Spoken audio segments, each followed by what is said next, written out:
Hi everyone, my name is Elina Silva and this is my final honors project. And for this project we're going to be looking at some art that has been inspired by Ovid's metamorphoses throughout the years. So here we go.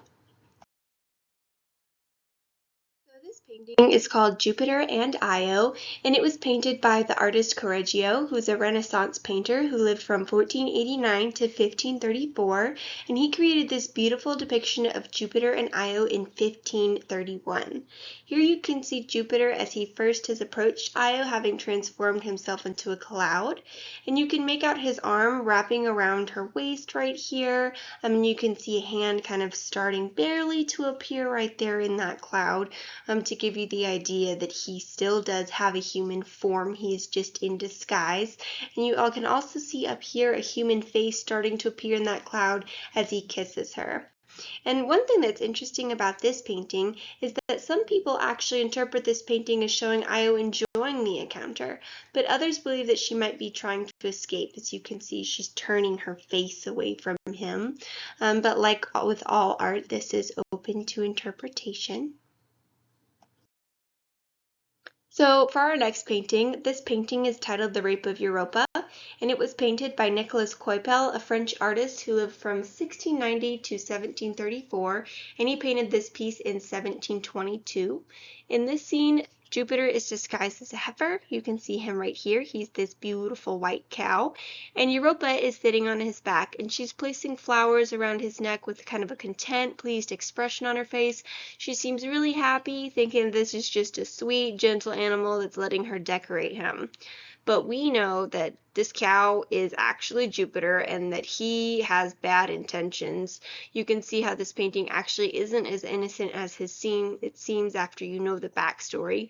And while Europa is enjoying this moment, Jupiter, who's posing as this harmless cow, has much darker motives, and you can see how he's giving her this little kiss right here, or this little lick, and it looks really sweet, like a little sweet moment between this animal and Europa, but the overall image on the painting becomes more dark and foreboding, as we know that he only wants to capture her and have his way with her, because after he gains her trust, he carries her off into the ocean, where she can't escape, and he later does indeed have his way with her. This painting shows the moment Apollo is chasing Daphne after being struck by Cupid's arrow. It was painted in 1908 by John William Waterhouse, who lived from 1849 to 1917. You can see Daphne beginning to transform into a tree just as Apollo reaches her, and she's glancing back at him in fear. And even though Ovid's Metamorphosis was written centuries earlier, this painting shows how stories still inspire artists. In the background, right here, you can see this river, which represents Daphne's father Peneus, the river god. And as she nears the water, she calls out to him, and the transformation begins. You can see right here her legs are tangled in these branches and roots as she begins to transform into a tree after asking her father for assistance.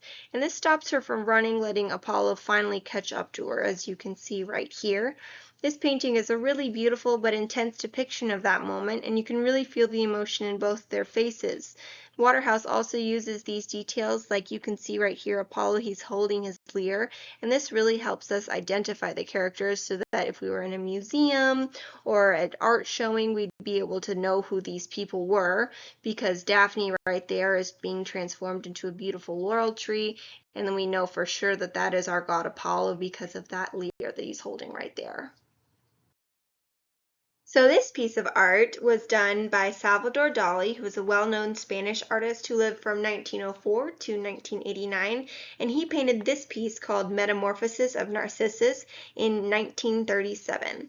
And it's a very abstract and almost modern take on the story. On the left, you can see what looks like a man kneeling at the edge of the pool right here. You can see this humanoid figure of maybe like the legs and the knees and then the arms right there.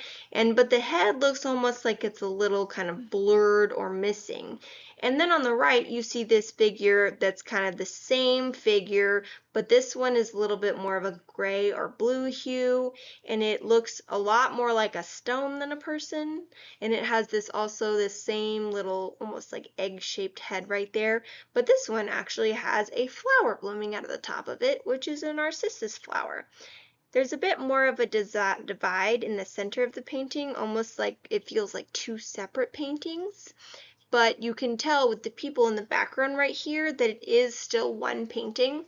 But what Dali has done is he's created two different scenes within this painting depicting the story of at first Narcissus looking at himself in the water and then him being transformed into this flower. And compared to the earlier paintings that focus on realistic detail, Dali's version is much more surreal and abstract, which really shows off his unique style and how he made this story his own by taking an already existing myth and turning it into this wild depiction, but showing the phases of Narcissus first being obsessed with himself and gazing into the pool, and then moving on to finally being metamorphosized into a flower. So this is our last piece of art, and this is the most modern piece of art in my presentation. It's a watercolor painting from 2007 done by Wally Reinhardt, who was an artist born in 1935, and as far as I could find, he is still living today. This painting shows the moment Octaeon comes across Diana and her nymphs while they're bathing in the pool. You can see right here there is Diana and her nymphs kind of floating around or having a good time in the water, and Octaeon kind of jumping out and leaving after Diana splashes him. You kind of see him getting splashed right here, and he turns into a deer. And this is a really interesting kind of take on this myth. In Reinhardt's version, Octaeon's head has already become that of a deer, but his body looks kind of still human, which is an interesting interpretation, meaning that Reinhardt interpreted as him slowly, parts of him beginning to turn into a deer rather than all at once. It was more of a gradual metamorphosis into a deer. And you can also see his hounds nearby, starting to pick up his scent and preparing to chase him. Right here you can see this little guy's turning around and looking right at him, where it looks like these hounds have already started to chase him. And this is a unique take on the myth, showing both Reinhardt's personal style and how he, like many artists before him, found lots of inspiration from Ovid's stories. This wraps up my presentation. Thank you for listening and coming along on this little art adventure with me.